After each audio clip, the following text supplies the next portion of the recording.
Bonjour à tous. Eh bien, une nouvelle formule pour ces rendez-vous d'Arpeggione. Un rendez-vous qui va nous permettre de rentrer un petit peu dans le monde de la création contemporaine, puisque nous avons à cœur de suivre ce qui se fait dans la musique, non seulement dans le passé, mais également la musique est un art vivant. Et donc, il y a en projet le fait de recevoir des compositeurs actifs, renommé d'ailleurs, et en plus un compositeur marseillais aujourd'hui, en la personne de Régis Campo, qui est membre de l'Académie, Académie des Beaux-Arts, membre de l'Institut, et donc un musicien dont la richesse de la production mérite vraiment qu'on s'y arrête, un musicien reconnu à divers égards. Et donc ce rendez-vous va être pour nous l'occasion non seulement de découvrir son parcours, mais également d'écouter en direct sa musique avec l'accent qui va être mis sur des pièces pour piano qui seront interprétées par Yoko Yamada, qui nous fait également le plaisir de sa présence. Et donc on aura une illustration orchestrale au milieu, mais également beaucoup de piano, et avec également un grain de sel personnel. Alors Régis Campo, donc on est très ravis de vous recevoir pour jouer à domicile en quelque sorte. Vous êtes marseillais, mais exilé à Paris. Lorsque je parle d'exil, on sent très bien que cet enracinement marseillais se retrouve dans de nombreux titres d'œuvres et dans une manière d'aborder les choses qui n'est peut-être pas exactement celle du milieu officiel parisien. Ouais. Merci Philippe de cette invitation et je vois plein d'amis, donc je me sens en famille marseillaise. Alors comment en arrive-t-on à la composition? C'est une question très compliquée, mais Non, on parlait d'enfance, justement, de cette révélation de la musique et surtout du besoin de créer quelque chose soi-même. Parce qu'on peut écouter de la musique, être fasciné par un instrument, vouloir jouer les œuvres des grands maîtres. Mais être compositeur, c'est quelque chose de très particulier quand même. Et ce choix s'est fait dès le départ, oui, semble-t-il. oui, et j'adore les souvenirs d'enfance. J'entendais, j'étais dans le salon, j'entendais l'ouverture du vaisseau fantôme, j'étais dans ma chambre. Et pour moi, la musique commençait comme ça, c'est-à-dire j'imaginais vraiment un vaisseau fantôme dans la mer et il y avait des... À l'époque, je ne savais pas ce que c'était, ces montées chromatiques de cordes qui faisaient... Et j'ai dit, mais c'est exactement ça, il a reproduit les vagues, le petit appel au début, c'est pam pam pam pam pam. J'imaginais quelqu'un qui était en haut du mât, qui avait une trompette. Et quand on est tout petit, on a une empathie avec la musique, on fait corps avec la musique. Et on a envie de l'imiter. Quand j'ai commencé le piano, je commençais à jouer les petites pièces de la méthode Rose. Je changeais les notes, mais je m'amusais comme un jeu de construction. Voilà. Et puis ça se fait petit à petit. Le solfège, c'était quelque chose de très amusant. Je me souviens même un professeur de musique qui me donnait des cours particuliers chez elle. Et j'ai encore l'odeur du piano, le bois du piano. Le bois, l'odeur et le son de la craie aussi sur son petit tableau où il y avait des portées, où elle m'apprenait à faire une clé de sol, et enfin des choses très, très simples.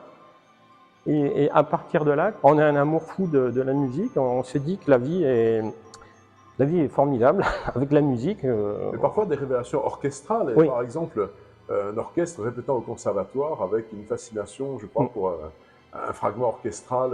Oui, mais alors je mets le pied au conservatoire. Dès que je mets le pied sur le perron, j'entends la danse polovienne très connue de Borodine avec des coups de grosse caisse. Et là, je me dis, mais qu'est-ce qui se passe dans ce conservatoire? C'est génial. Alors il y a un moment où il faut quand même prendre le taureau par les cornes et rentrer en classe de composition. Voilà. Alors comment ça se passe? Je rencontre Georges Boeuf, qui était une très grande personnalité marseillaise. Et c'est une chance de rencontrer à chaque fois un mentor. Vraiment, tout ça, c'est lié avec Marseille. En fait, j'ai vécu mon enfance sur la colline de Notre-Dame de la Garde. Et j'ai le souvenir de cette odeur de fleurs d'oranger qui remonte, les mouettes, les cloches de Notre-Dame de la Garde. Et tout ça, c'est lié à la musique. Quand quand je découvrais des choses, c'était lié aussi au temps qu'il faisait. Il me faisait écouter la musique de Steve Reich, il faisait très beau, je me souviens à ce moment-là, il y avait un soleil parfait. Alors on va poursuivre après sur les années d'apprentissage justement du côté de Paris, mais comme je l'ai dit, on va écouter plusieurs pièces pour piano grâce à Yoko Yamada.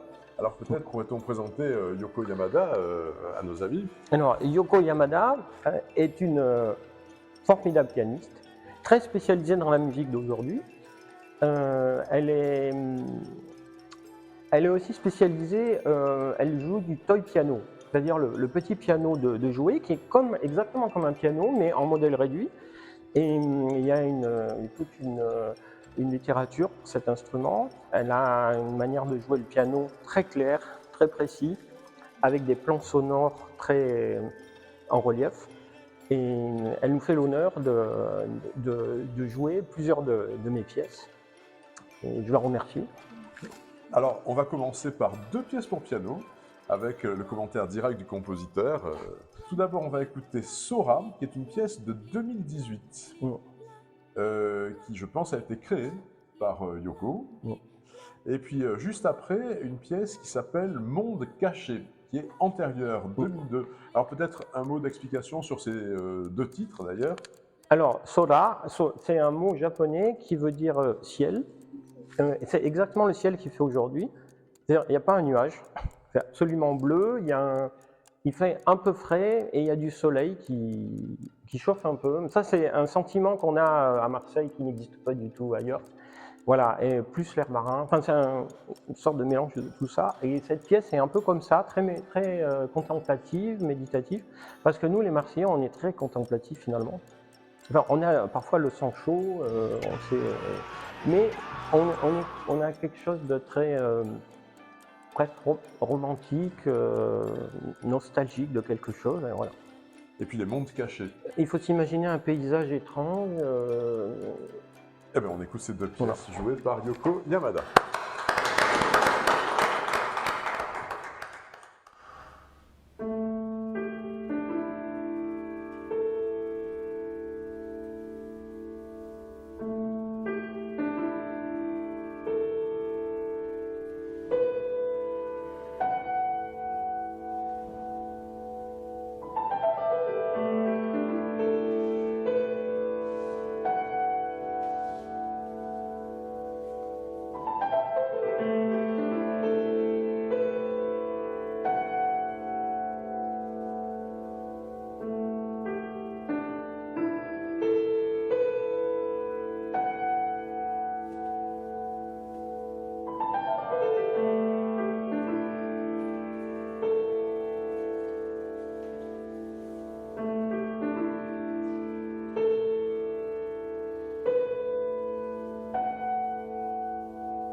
Pendant que Yoko est en train d'arranger les partitions, j'ai oublié de dire que la petite pièce Sola était dédiée en hommage à un compositeur disparu, Renaud Gagneux, qui était un incroyable compositeur et qui adorait le Japon. C'est pour ça qu'il y a ce côté un peu japonisant, si je puis dire.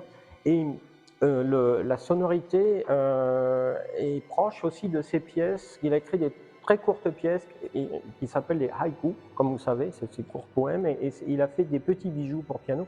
Malheureusement, je l'ai rencontré qu'une fois.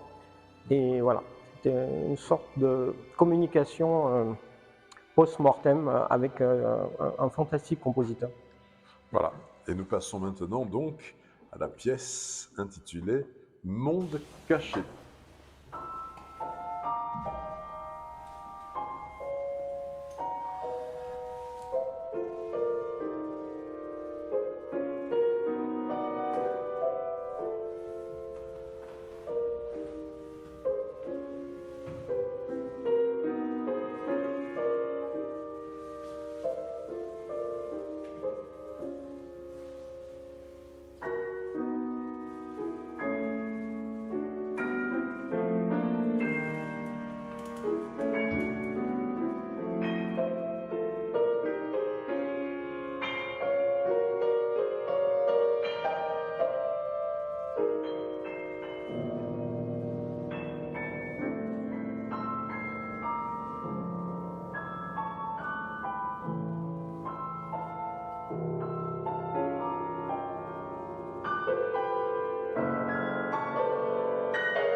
Alors, Régis Campour, on en est resté à cet enseignement de Georges Boeuf. Bon. J'ai le souvenir personnel d'une espèce de pièce comme un laboratoire avec plein de jeunes compositeurs qui étaient là à étudier, à discuter, et avec quand même Georges Boeuf qui était l'autorité de cette classe. Et je crois que il nous a quittés récemment, et pour vous, c'est quelqu'un qui vous a vraiment marqué considérablement. Oui, on a tous eu des professeurs hein, qui nous ont, peut-être même un seul, qui nous ont marqués pour toute la vie, et c'est le cas. Et quand quand je suis allé à Paris ensuite, j'ai rencontré plein d'autres compositeurs, professeurs aussi, mais il y avait toujours Georges Boeuf qui est devenu un ami. On est resté vraiment amis jusqu'au bout. Alors à Paris, ça a fait du changement. Alors vous avez travaillé tout d'abord au Conservatoire régional de Paris, auprès de compositeur Jacques Charpentier. C'est ça. Et puis ensuite au Conservatoire national supérieur de musique de Paris avec Gérard Griset. Mais cela va nous permettre un peu de préciser le climat esthétique dans lequel vous êtes arrivé. Parce que lorsqu'on arrive dans des époques qui sont marquées par une idée dominante, qu'est-ce qu'on fait? On se soumet à l'idée ou on essaie de s'affirmer face à cette idée? C'est difficile ça, pour obtenir un diplôme. Mais avant, il y avait Alain Bancard qui composait tout en quart de ton, on l'appelait Bancard de ton. Et donc on devait composer en quart de ton. Alors, moi j'avais pas trop envie, donc il n'était pas content, donc moi j'étais pas content. Mais en même temps, j'allais voir d'autres compositeurs pour me changer vraiment les idées. Donc, il y avait Henri Dutilleux qui était vraiment un compositeur libre. On va en parler parce que je crois qu'il faudrait situer un petit peu le... Maintenant, fort heureusement, ça a un peu disparu, mais il y a eu quand même des dogmes, des manières d'écrire selon lesquelles il fallait absolument écrire, sinon on n'était pas du tout un compositeur. Ouais, c'était un peu stalinien parce qu'en fait, c'est-à-dire on ne nous forçait pas à écrire dans un style, mais on était un peu, je sais pas comment vous dire ça, on était, c'est comme pour Shostakovich, on disait mais ça serait bien que vous fassiez comme ça, sinon vous ne serez pas trop joué, mais vous faites ce que vous voulez. Hein. Ça existe dans des systèmes politiques, oui, ou d'enseignement d'ailleurs. Oui, ça, tout le temps, hein, finalement, à n'importe quelle époque. Et à ce moment-là, on a une question avec soi-même, on se dit mais qu'est-ce que je vais faire dans ma vie? Est-ce que je vais être avoir ma carte et tout va bien mais je vais me ramollir et je vais rien faire? Ou alors ça sera plus difficile mais je serai quand même fier de moi, avec peut-être autant de difficultés pour se trouver soi-même, mais... Y a-t-il eu des jeunes compositeurs qui finalement ont passé leur temps à écrire ce qu'ils ne ressentaient pas intérieurement? Moi j'en ai rencontré beaucoup, franchement. Je ne voudrais pas les citer, mais voilà. Mais j'ai eu la chance d'avoir eu justement un enseignement au Conservatoire de Marseille, Georges Boeuf, mes parents, mes amis autour. On a une sorte de fierté marseillaise. Hein. Et puis alors, il y a aussi le cliché du Marseillais à Paris. On aime bien ah, mais vous n'avez pas trop l'accent. Alors j'ai oui, mais j'ai pas trop l'accent, mais je pense avec l'accent. Mais donc il faut pas être roublard, mais je faisais un peu le naïf pour qu'on me laisse tranquille. Oui, parce que lorsqu'on voit l'histoire de la musique au XXe siècle, en fait, ce sont des changements périodiques entre générations. D'abord, une ouverture sur une musique atonale au début du XXe siècle, une réaction en entre-deux-guerres, qui est une musique qui est beaucoup plus néoclassique, puis à nouveau, après la Deuxième Guerre mondiale, on retourne à une musique atonale, mais encore plus radicale. Et puis après, il y a eu d'autres réactions qui n'étaient peut-être pas encore arrivées à l'époque, ou aussi quand même de musique minimaliste ou de musique répétitive, qui était finalement là aussi une réaction. Aujourd'hui, où en est-on finalement? Y a-t-il encore ces courants esthétiques dominants? Il y a encore un problème de zygomatique. C'est-à-dire, il y a des zygomatiques paralysés, on se dit, mais ils sont un peu tristes. Et alors, ils sont pour ou contre, mais qu'ils soient pour ou contre, souvent, ils sont un peu... je ne sais pas comment vous dire. Un peu. Alors, c'est dans cela peut-être qu'on peut définir un style, parce que... Oui, du point de vue musculaire, des zygomatiques. Mais ce n'est pas une maladie, ils n'ont pas eu quelque chose qui leur est tombé dessus, c'est que... quand ils me voient, des fois, ils rient, mais sans bouger. Et je sens que ça leur fait du bien, mais ça leur fait un peu mal. Je ne sais pas ce qui se passe. Bon. Et moi, j'ai envie de les cajoler, de leur faire boire du pastis. Enfin, Pendant longtemps, la musique contemporaine était synonyme aussi de musique sérieuse, sévère, qu'il fallait écouter unilatéralement avec gravité. Mais lorsqu'on écoute les pièces de Régis Campo, on n'a pas toujours la même impression, même s'il y a des pièces extrêmement profondes, mais on a également parfois des œuvres beaucoup plus jubilatoires. Souvent, il y a un qualificatif qui revient, c'est le terme de ludique. Est-ce que c'est un jeu d'écrire de la musique? Bah, en fait, ludique, ça veut dire joueur, mais tout l'art c'est une histoire de jeu aussi. Bach est ludique, ou Mozart. Donc en fait, on utilise ce terme en pensant que parce que justement il y a une période où on n'a pas été ludique, où on a été un peu table rase, ça c'était après-guerre justement. Mais les compositeurs du début du XXe s'amusaient beaucoup aussi, que ça soit le groupe Debussy, Ravel, je ne parle même pas d'Eric Satie. Ouais. Mais il y a pas longtemps, lorsque j'ai fait mon carnaval des animaux, de Zoo Circus, On en reparlera.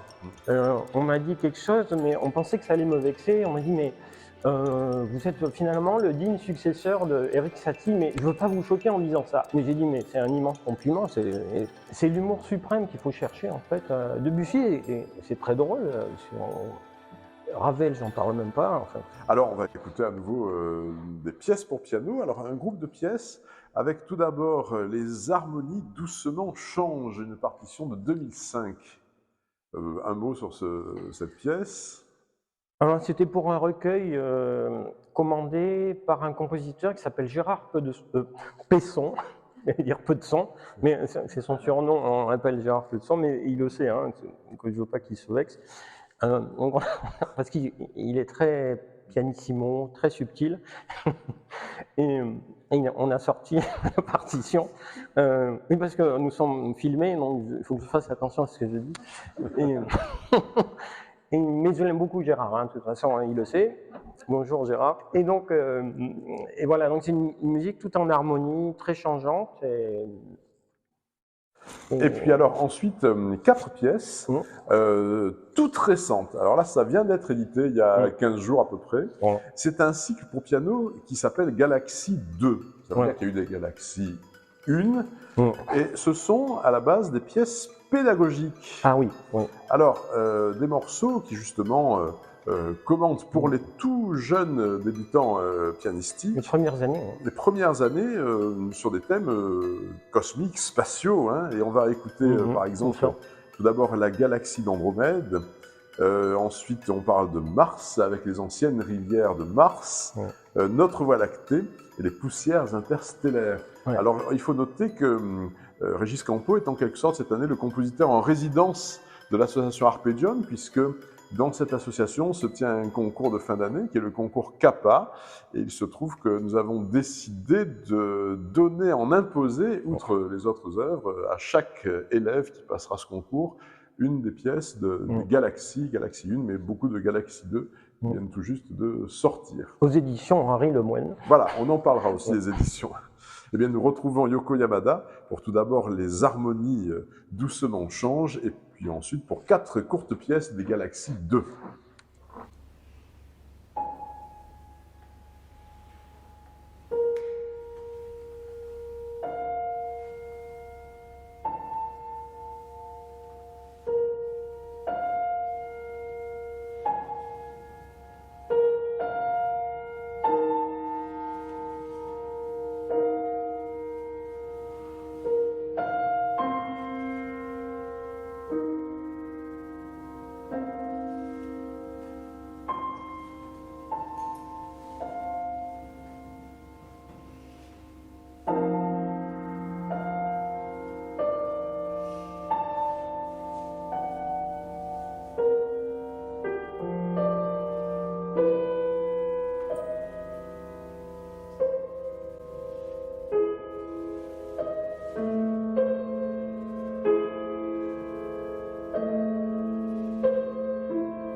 Voilà donc pour ces pièces interprétées par Yoko Yamada.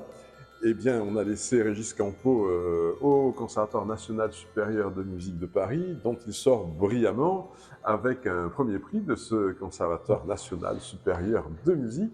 Mais on a l'impression que ça enclenche finalement une vie où une série de prix vont être raflés. Ah bon. Et lorsqu'on voit la liste, c'est extrêmement impressionnant. C'est comme tout le monde, si tout le monde se jetait sur ce jeune compositeur en lui décernant les plus grandes récompenses, à commencer par un prix international Gaudeamus des compositeurs.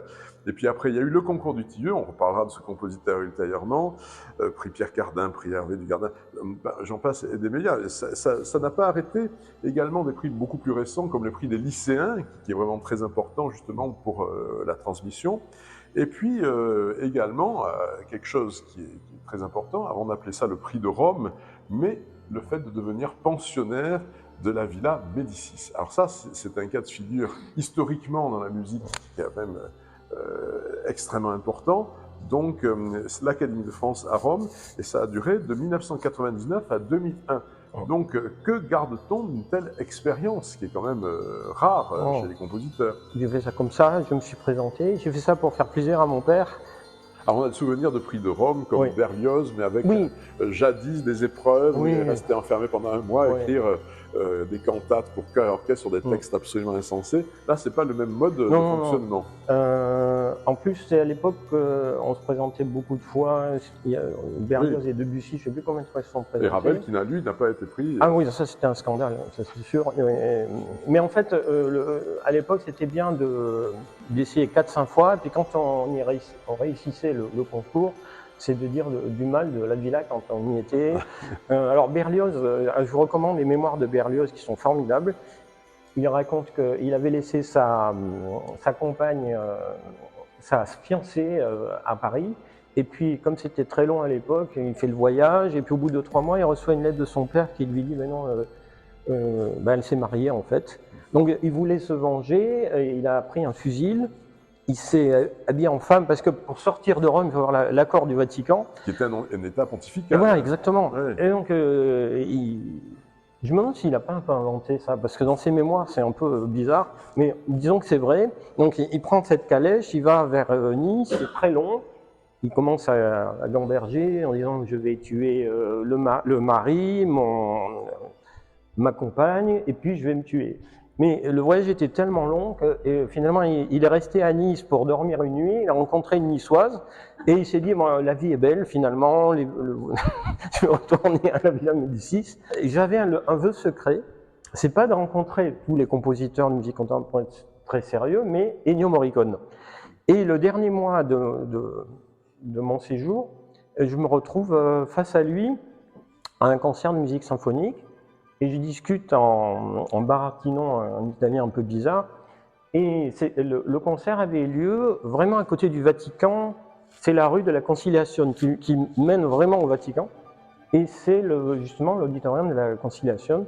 Et je me vois devant Morricone tout seul.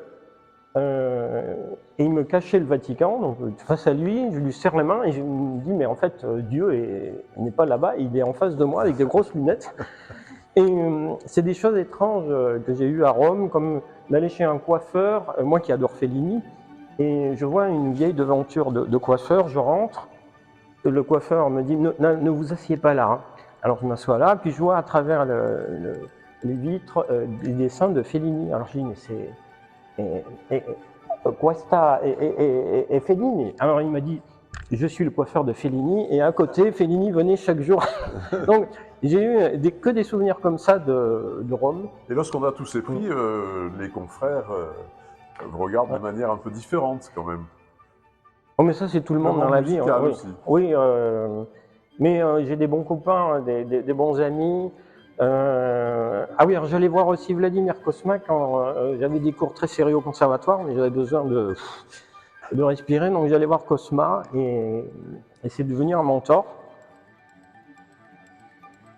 Est-ce qu'il y a eu une évolution dans le style? Est-ce que déjà le séjour à la Villa Médicis a changé un petit peu le style? Est-ce qu'au cours des années, le style a évolué dans les partitions qu'on entend? Parce qu'on entend quand même un petit peu des choses qui sont différentes suivant les époques. Il y a quand même... Est-ce que lorsqu'on est compositeur, on est conscient soi-même de cette évolution? Ah, franchement, oui et non. C'est-à-dire qu'on est conscient, on change son style, on veut changer. Et à la fois, la vie nous fait aller en direction qui n'était pas prévue, comme de rencontrer Morricone ou le coiffeur de Fellini. Et toute la vie est comme ça, de mélange de rencontres et de fierté marseillaise en disant je vais changer, je vais faire ça maintenant. Alors, il y a également cette consécration d'élection à un fauteuil d'académie. Et quel fauteuil? Un fauteuil occupé par Olivier Messiaen et Marius Constant. Donc là, aujourd'hui, on est en pull vert gris, mais l'habit est beaucoup plus normalement spectaculaire. Oui. Qu'est-ce qu'on ressent dans cet habit? Qu'est-ce qu'on ressent dans cette assemblée? Est-ce qu'on a l'impression d'avoir une responsabilité? Ah oui, mais quand je me suis présenté, je pensais que je faisais une bêtise et que et d'ailleurs, c'est lié à Marseille. J'étais à Marseille, je rentre sur Marseille avec le ferry. Et dès que le bateau arrive, je reçois un SMS de Yann Arthus Bertrand qui me dit « Tu es élu ». Et j'étais estomaqué. Alors finalement, on se retrouve avec un rôle tout à fait officiel, des responsabilités aussi culturelles. Et puis également, on fréquente à ce moment-là, vous fréquentez d'autres artistes, d'autres personnalités. Et constamment, en fait, lorsqu'on voit vos communications dans les réseaux sociaux, très souvent, l'attention est presque plus portée aux autres disciplines qu'à la musique elle-même. D'abord, ils sont en plus grand nombre. On doit être 7 compositeurs, mais on est 60 en tout à peu près. Et j'ai des amis, mais Colline Serrault, par exemple, c'est une cinéaste géniale, mais qui est totalement musicienne. Et puis, il y a plein d'artistes comme ça. Il y a Narcisse Bertrand. Mais il y a beaucoup d'humour aussi. Et je rencontre aussi Dany Laferrière, mais qui est à l'Académie française, que j'aime beaucoup. Mais ma grande rencontre, c'était René Léobaldia. Donc j'avais un copain qui avait 100 ans. Alors ça, j'étais estomaqué. J'allais le voir, je lui disais René, dites-moi votre secret, comment on fait pour tenir comme vous Et il me disait, il faut s'émerveiller chaque matin, il faut être un peu gamin, il riait tout le temps, il avait un humour, voilà, donc c'est un modèle, il était formidable. Donc c'est des rencontres, d'échanges entre générations qui sont tellement importants pour moi, que ce soit Georges Boeuf, Barbizet. J'ai oublié de parler de Philippe Bride. C'est lui qui m'a nommé professeur de la classe de composition et succédé à Georges Boeuf. Je crois que c'est bien de parler, de rappeler lorsqu'on a été nommé par quelqu'un. Je peux en parler aussi. C'est un passage lui-même, il a été chaudement recommandé par Barbizet. Donc en fait, c'est des sortes de passages entre amis, entre générations, et qui font tout le ferment de toute notre culture. Hein. Et toute notre vie, on n'oublie pas ces choses-là. Alors on a parlé d'académicien, mais là je vais me permettre de mettre un petit grain de sel pianistique et d'intervenir un tout petit peu pour une pièce, bon ce sera la deuxième interprétation en public. C'est une pièce que j'ai demandée à Régis Campo en écrivant la trilogie culinaire. Alors c'est une référence à des plats de cuisine, mais également autour de personnages de Marcel Pagnol. C'est le type de tour de force que peut faire un compositeur imaginatif. Donc nous allons écouter ça. On évoquait Erik Satie, je pense des pièces brèves qui justement se rattachent complètement parce qu'il y a la partition, il y a l'écriture musicale, mais il y a également les commentaires. Alors Erik Satie ne voulait pas qu'on dise ses commentaires, c'était un petit peu dommage, mais là on va les dire pour comprendre un petit peu de quoi il s'agit. Donc 3 pièces brèves de Régis Campo, trilogie culinaire, je vais tout vous expliquer pendant que je joue, comme ça vous aurez l'explication. Je voudrais dire, j'ai une énorme admiration pour Philippe. Il m'a suggéré cette idée autour de Marcel Pagnol. Donc c'est vraiment du sur-mesure pour Philippe. Les panisses de Panis.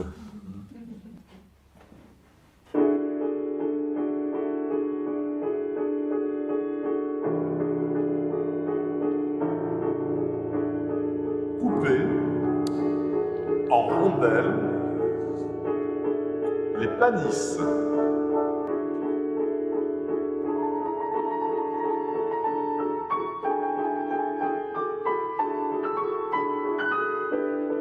Faire chauffer la poêle, mettre de l'huile d'olive, du sel, et de l'eau. Faire frire les panisses.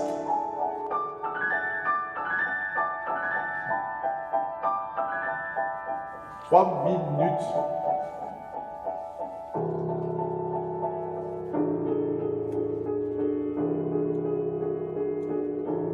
Puis déguster.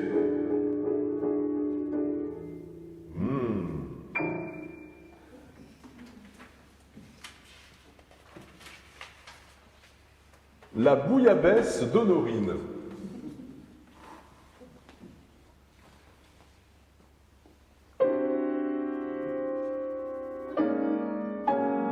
Dans une marmite,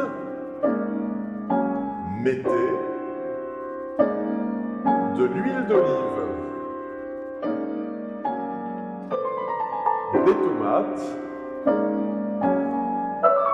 des oignons,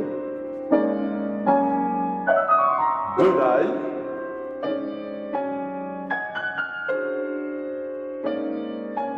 ajoutez la rascasse,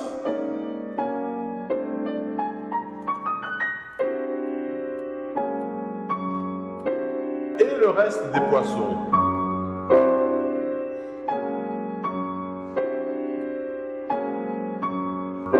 Comptez 5 minutes d'ébullition.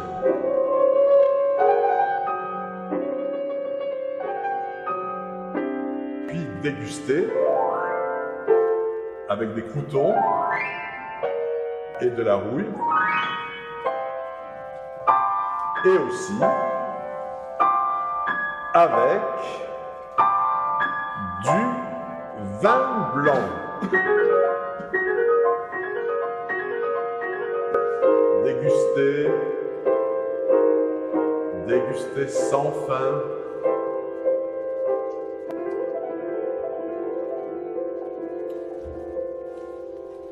Et Gary, une autre bouteille.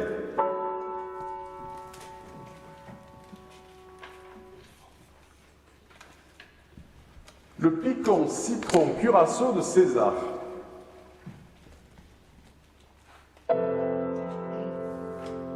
Un petit tiers de curaçao.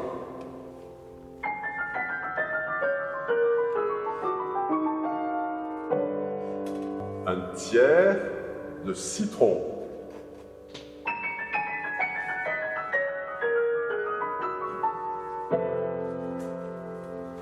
Un gros tiers de picon.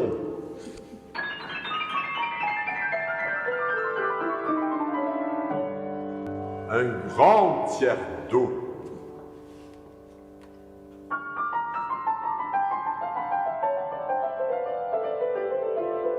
À consommer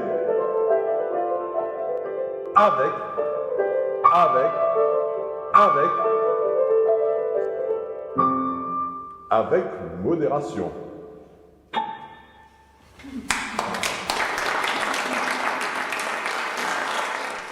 Alors, nous reprenons le cours avec justement des compositeurs que vous avez rencontrés. On a laissé ça de côté. Vraiment un compositeur qui vous a marqué, entre autres, c'est Henri Dutilleux. Ah oui. Et vous avez effectivement remporté ce concours Dutilleux, à la surprise de pas mal de personnes d'ailleurs. Et lui-même a été très impressionné par l'œuvre que vous aviez proposée et vous avez continué à nourrir des relations suivies avec ce maître absolu de la musique française du XXe siècle. Moi, Dutilleux, pour moi, c'était rencontrer Debussy-Ravel. Donc j'ai fait ce concours, c'était pour simplement lui adresser la parole. Le fait d'être sélectionné et d'être joué, je m'étais dit, c'est un mode d'approche, une légitimité. Donc je me retrouve avec les 3 prix. Donc je dis, je vais pouvoir lui parler. Je vais sur scène, il me remet les diplômes et je lui dis, c'est trop, donc 2 mots, et il me dit, mais non. Voilà, 2 mots. Et puis ensuite, j'ai pas pu lui parler de la soirée parce qu'on était dans des tables différentes. Et c'était à Saint-Pierre-des-Corps, près de Tours. Donc je suis rentré à Paris, j'ai dit mince, tout ça pour 2 mots. Donc j'ai mis plusieurs mois à lui écrire pour pas le déranger. Finalement, je lui ai écrit, je suis allé le voir. Il était à l'île Saint-Louis. Et c'est marrant parce qu'on parle du Picombière, on parle de tout ça, mais c'est lié, ce que je vais vous dire, c'est que je suis allé le voir avec un track énorme, et je sonne chez lui, et j'entends sa femme, Geneviève Joie, qui était une magnifique pianiste, qui dit Henri, c'est Régis. Donc, c'est un peu comme si j'étais le petit-fils qui venait voir son grand-père. Et je vois arriver, il me dit est-ce que vous voulez prendre un apéritif? Et il était insistant, donc j'ai dit oui, bien sûr. Et il me dit je prends du Martini Gin, mais vous pouvez prendre ce que vous voulez. Moi, c'est le Martini Gin. Alors j'ai pris un Martini Gin, et mon grand-père à Marseille me proposait à chaque fois, même quand j'avais 13-14 ans, un Martini Gin avec les mêmes amuse-gueules que Henri Dutilleux, les Monaco. Au point de vue musical, évidemment, un maître absolu de l'orchestration. Ah alors oui. Avec une exigence, une précision de ce qui est demandé à l'orchestre, et un souhait artisanal, avec une production très rare d'ailleurs. À 14 ans, je mets la radio et j'entends sa musique en plein milieu, c'était sa 2e symphonie. D'abord, on se dit, un compositeur vivant qui a fait un truc magnifique, il existe. Et c'est pour ça que j'avais un trac énorme en le voyant. Il a écrit que des chefs-d'œuvre, hein. Il a très peu écrit. Et il appelait à chaque fois les jeunes compositeurs après coup, lorsqu'il entendait une œuvre au concert ou à la radio. On a tous eu un appel de Henri Dutilleux. Et alors, un jour, j'ai eu un appel, il dit bonjour, je suis Henri Dutilleux, je suis compositeur. Alors, j'ai écouté votre concerto, c'était vraiment très bien. Pardon de vous déranger, hein. Bonsoir. C'est les choses magnifiques de la vie. Et puis, alors, un autre genre de compositeur, Vladimir Kosma, voilà. qu'on a déjà légèrement évoqué, mais avec qui vous restez en relation constante encore aujourd'hui. Ah oui, alors, il adore Marseille. À chaque fois que je vais à Paris, donc je rentre à Paris, je lui dis Vladimir, est-ce que tu veux que je t'amène quelque chose de Marseille? Alors, la première fois, il m'a dit la mer. Et après, puis c'est monté en grade, il m'a dit amène-moi Marseille. Alors, je ne savais pas trop, donc je lui ai acheté Les Navettes, un livre d'Albert Cohen qui s'appelle Le livre de ma mère, qui se passe avec Marseille, vous connaissez bien, enfin plein de choses de Marseille, et évidemment Le Gâteau des Rois. Mais c'est un amour fou de Marseille, c'est vraiment... Je ne sais pas pourquoi. Et un compositeur d'une inventivité et d'une qualité d'écriture. Oui. Là, on évoquait Pagnol, mais voilà. On sait justement dont il a lui-même réalisé des arrangements pour piano d'ailleurs. Exactement. C'est un grand bonheur à jouer parce que ce sont des pièces magnifiques. Mais il a une chose qui, pour moi, ça n'a pas de prix, il a un don mélodique. Et il m'a appris ça, que écrire une mélodie, c'est comme trouver l'équation parfaite en mathématiques. C'est-à-dire on ne peut pas tricher, on ne peut pas mettre 0,2, ça marche à peu près. Et il cherche. Puis à un moment donné, il trouve la mélodie parfaite, on ne peut pas changer une note. Voilà, vient de sortir d'ailleurs son autobiographie, un gros ouvrage absolument passionnant et un incontournable. Alors nous allons revenir à la musique de Régis Campo, et avec Yoko Yamada, qui va nous jouer 2 pièces. Alors une œuvre... Finalement, c'est celle qui remonte le plus loin dans ce programme pianistique, une œuvre qui s'appelle Irrlichter, une œuvre de 1993. Peut-être 2 mots là-dessus? Mais pour moi, c'est bizarre d'écouter toutes les pièces parce que pour un compositeur, chaque note a été choisie. Et quand je les écoute, je me dis, est-ce que je ne me suis pas trompé 10 ans après, 20 ans après? Une deuxième pièce après Irrlichter qui sera Kimoti. Kimoti en japonais, ça veut dire... quand on a du plaisir, on dit kimochi.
Alors après Irrlichter, qui est aussi interprété par Yoko Yamada, donc on peut justement parler des œuvres. On écoute beaucoup de pièces pour piano aujourd'hui. Alors il n'y a certainement pas que du piano. Quand on voit la production, c'est gigantesque.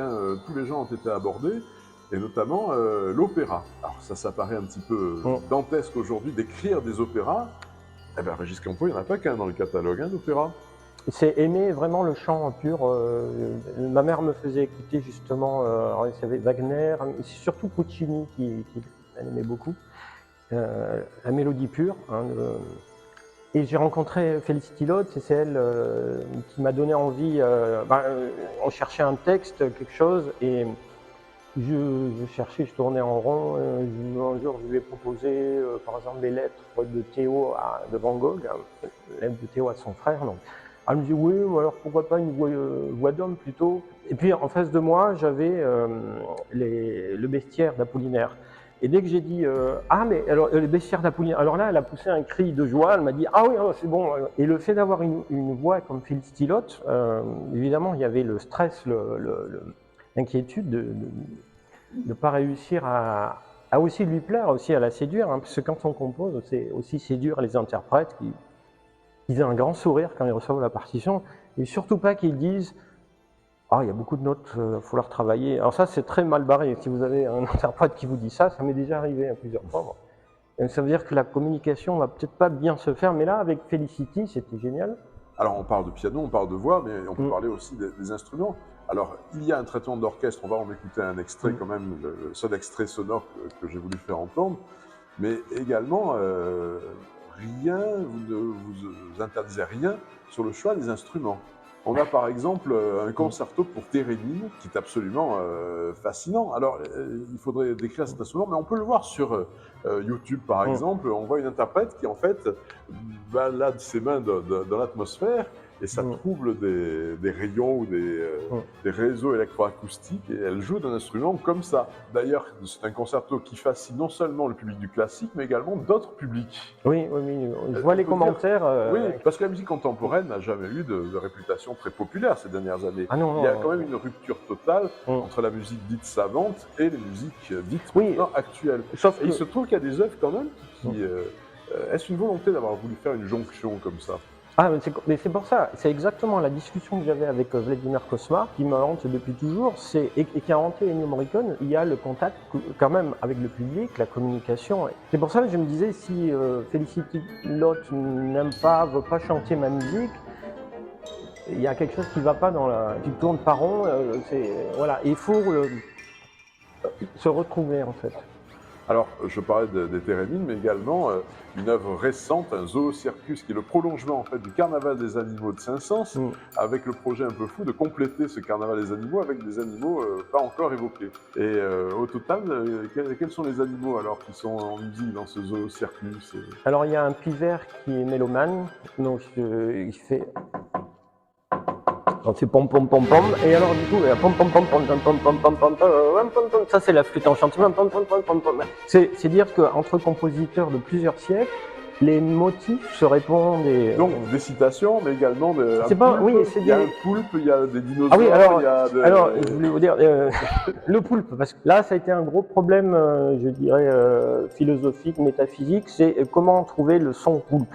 Et alors, je dirais un travail d'orchestrateur. Ça, c'est une opinion personnelle. J'ai invité Vladimir Cosma parce que je voulais absolument passer véritablement mon premier prix de composition devant le maestro.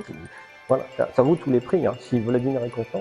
Donc, l'orchestrateur, dans la lignée justement des orchestrateurs français, va chercher toutes les ressources des instruments. Alors, j'ai souhaité faire entendre peut-être un extrait, parce que ça avance quand même, d'une pièce orchestrale. Parce qu'on a là, ici, c'est Régis Campo, vraiment quelque chose que vous semblez avoir pensé considérablement, cette qualité d'orchestration, le fait de faire bien sonner un orchestre. Comment ça s'apprend, ça? Et comment on l'apprend aux autres aussi? Après, avec le temps, on s'habitue à entendre deux timbres en même temps, dans une dynamique précise. Par exemple, une flûte mélangée avec une trompette en sourdine. C'est le fait aussi de beaucoup écouter, aller aux répétitions. Je ne sais pas si ça vous fait cet effet, mais quand vous allez dans un concert ou une répétition, votre oreille est complètement aiguisée et après vous êtes très sensible. Quand vous sortez du concert, le moindre petit bruit vous fait penser à un instrument. Voilà, et c'est un bonheur d'écrire pour l'orchestre. Et je dois dire, là, on est aussi lié aux interprètes. Là, c'est Benjamin Lévy qui dirige. C'est un chef fantastique. Et on va écouter l'ouverture en forme d'étoile.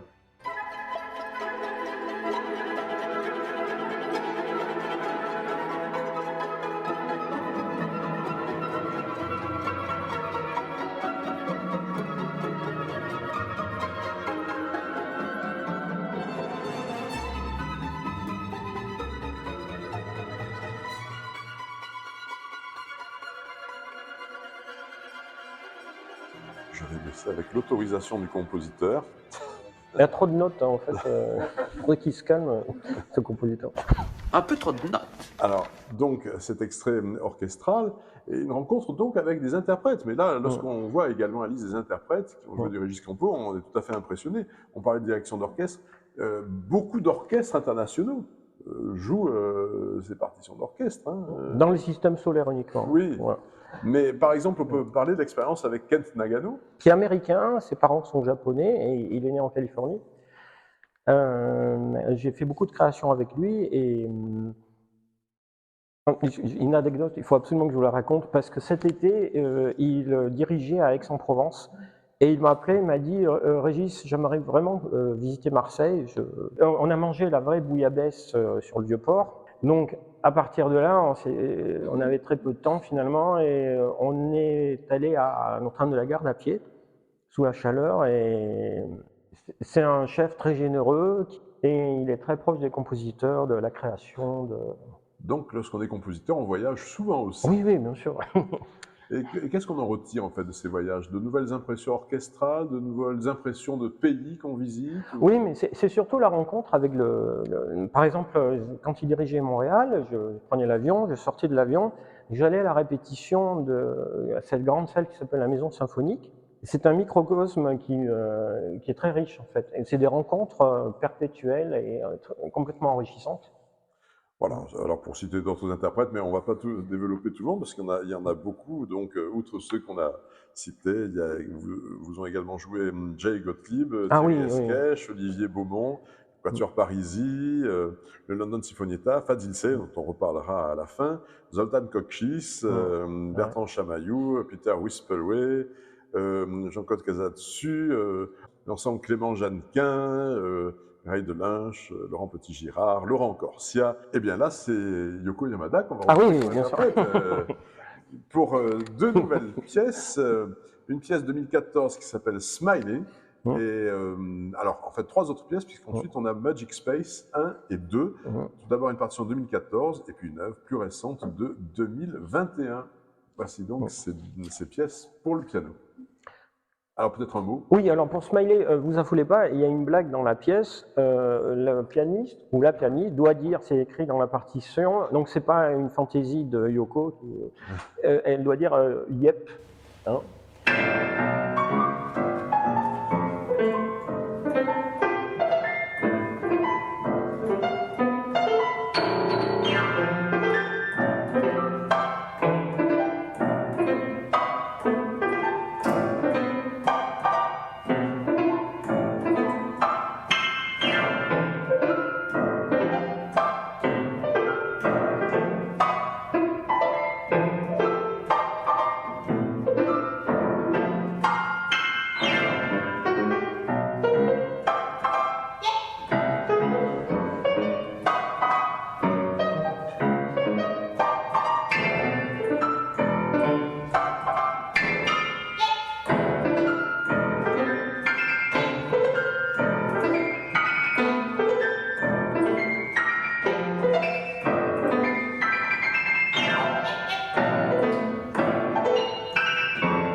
Régis Campo, on s'achemine vers la fin de cette séance. Beaucoup de documents sont présents sur vos œuvres, des interprètes. Il y a même un film qui vous a été consacré, Régis Campo, Strange Beautiful Music, un film sélectionné au Festival du film sur l'art. C'est pas moi qui ai trouvé le titre, hein, c'est Quentin Lazarotto qui est un jeune réalisateur. Et puis en vidéo, on peut voir aussi de grands interprètes, notamment on parlait de Fazil Say, et là on va terminer parce que c'est pratiquement votre dernier bébé, un bébé chéri, on le sent. C'est une œuvre qui s'appelle Starry Night. C'est ultra simple. Vous connaissez tous l'adagio en ré mineur de Bach qui s'était inspiré du concerto pour hautbois, l'adagio du concerto pour hautbois de Marcello. Et je me suis inspiré de cette trame harmonique et la main droite a été complètement inventée et les accords pulsés à la main gauche sont de Bach. Tout ça s'est mélangé dans ma tête. Je me suis dit je vais faire une pièce très très simple, très facile à jouer, de 4 minutes d'après Bach Marcello. Et je l'ai appelé La Nuit étoilée, enfin Starry Night en anglais. Fazil a reçu la partition, il a tout compris. Il m'a dit est-ce que le tempo est bon? Et je dis exactement ça. C'est des grands interprètes c'est presque télépathique, ils comprennent avant qu'on explique. En tout cas, un grand merci Régis Campo C'est moi. parler de tout ceci. On va donc se séparer avec ce Starry Night, cette pièce extrêmement contemplative, méditative et contemplative, je dirais, qui va être joué comme toutes les pièces pratiquement de piano d'aujourd'hui par Yoko Yamada.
pom, pom, pom, pom, pom, pom, pom. Ça, c'est la flûte enchantée. Pom, pom, pom, pom, pom, pom.